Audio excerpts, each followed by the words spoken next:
Alright, let's get started with talking about the game sales for the weekend of March 9th of 2024. First, we have the Devil May Cry series from Capcom. This is the original trilogy. It is only $9.89. Now, I've only played through the original and Devil May Cry 3 about a decade ago, and I can say these games are masterpieces. They're not perfect, but they're masterpieces. Originally supposed to be Resident Evil game, and they gave the developers a lot of leeway, too much, in fact, that they weren't really creating a Resident Evil game. However, the problem for Capcom executives came as what they were creating was still a hell of a lot of fun to play, so they decided to spin it off into its own series, Devil May Cry. Basically, you're taking control of the devil hunter Dante in this over-the-top action game as he busts through demon castles and tries to stop whatever demon lord from destroying the world. And one of these days I will stop and collect more footage. Moving on to the next game, we got Mega Man 11 on sale for $9.87.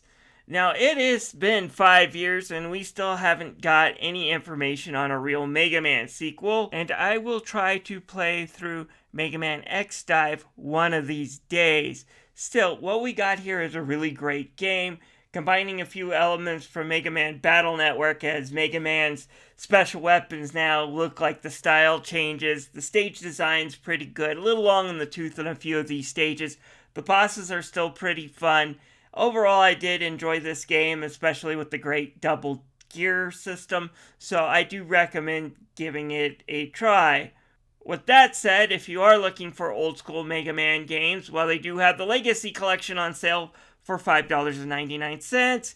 Yes, this collection is not as good as the PS2 collection, but the PS2 collection is old enough to go into a bar and buy a drink.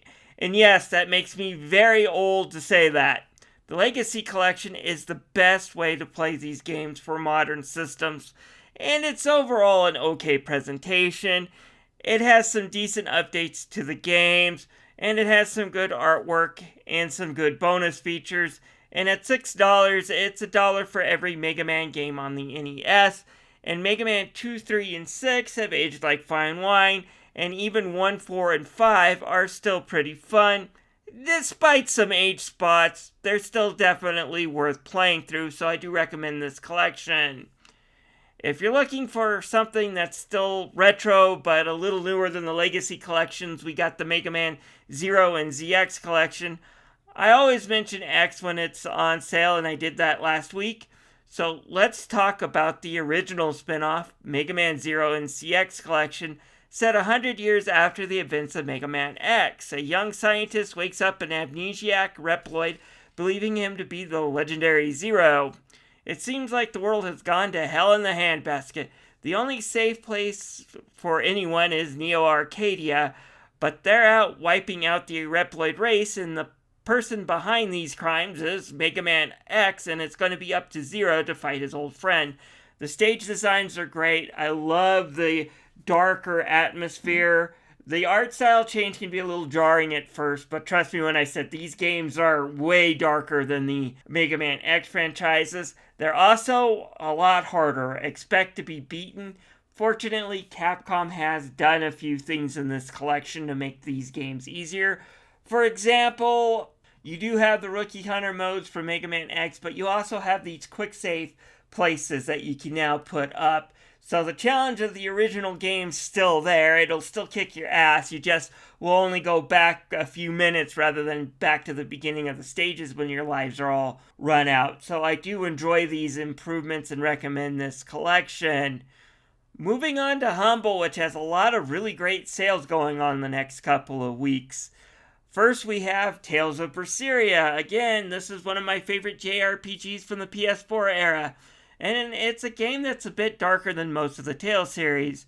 Basically, you follow Velvet Crow, a young woman who witnessed her brother-in-law Artorias kill her younger brother, and also slicing her hand off and being tossed down a sacrificial shrine. Basically turns her into one hell of an angry demon, followed up being imprisoned and tortured for 3 years, she is eventually let out and now seeks revenge against Artorias, alongside of some allies she meets along the way, each with a grudge towards Artorias and the world that he is building. Meanwhile, Artorias is basically the only thing keeping mankind from being eaten by demons. So it's an interesting story. There is no correct side. The good guys are very, very much of a gray area. There's still a lot of humor that comes from the Tales series. Each of the characters is interesting and likable in their own way, even Velvet in some of her rage moments. Like I said, it's an interesting story, so if you're looking for a game that has a lot of narrative and still has some fun combat, check out this game. It's well worth $5. That said, my favorite Tales game is still Tales of Vesperia, and it's worth the $10 they're asking for. Basically, this one follows Yuri Lowell, and he's not some wide-eyed youngster or some emo punk. Rather, he's a cynical ex-soldier who lives in an empire that, although not necessarily tyrannical, is very corrupt, and it's obvious that if you're living on the lower ends, you're not being looked after, and he takes it upon his responsibility to look after these folks, regardless of the consequences.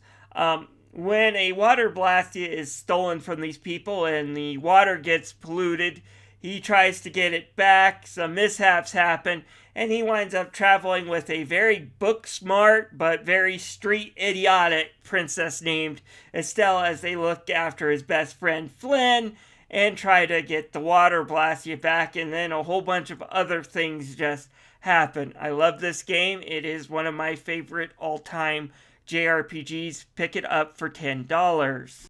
Moving on from JRPGs into something somewhat perverted, we have Galgun Double Peace. Basically, this is you're a perverted on-rail shooter that is very authentic to that genre. It would be a pretty good on-rail shooter if you miss the high school environment and the girls and went, say, towards a darker environment with aliens. It's still a super fun game. Basically, you're a young boy whose Cupid has managed to hit you too much with love arrows. Now every girl in the school has gone gaga over you. Only problem is, though, is you got to the end of the day to find your true love. If not, everyone in the world will hate you. Your eyes are set on the two sisters you've been friends with that live next door. Problem is you find out they're demon hunters and completely immune to the spell, so you'll have to win them over in a day the old-fashioned way. Depending on which one you pick, we'll go to new areas, new story environments, and there's also dating sim elements that come up. Depending on how well you do with the shooter, and your choices will determine your ending.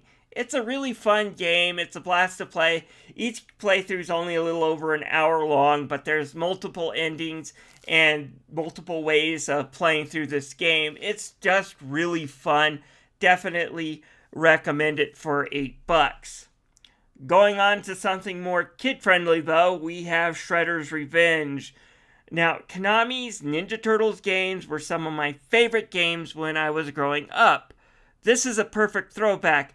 Not only did the developers nail everything that the classic arcade games had that made them fun, they succeeded in updating it, and then throw in a lot of loving nods towards the show that created it. When the voice actors returning and just some great locales and great combat, this game's fun and worth the $25 full price, but worth the sale price as well. So pick this one up. It's really one of my favorite games to come out the last couple of years. And then moving on to my final recommendation that I'm going to put in this video. I'm going to do some honorable nods at the end. Here we have Psychonauts. It's been a while since I mentioned this game. I don't think this game is the greatest of all time, but it does have its charm, and I can understand why it has the cult following. You're basically a young kid at psychic camp when something starts happening and the rest of the campers start to lose their brains, and you have to journey to a nearby insane asylum to get those brains back. Throw in stages that are unique to the mental illness people are suffering, and you have yourself a really decent platformer with a unique theme. I just wish the hit detection was a bit better, and some of the platforming feels like it's 20 years old. It hasn't aged well. which is unfortunate. This game's charming though, well worth the time. Anyways, I'll put some honorable mentions up.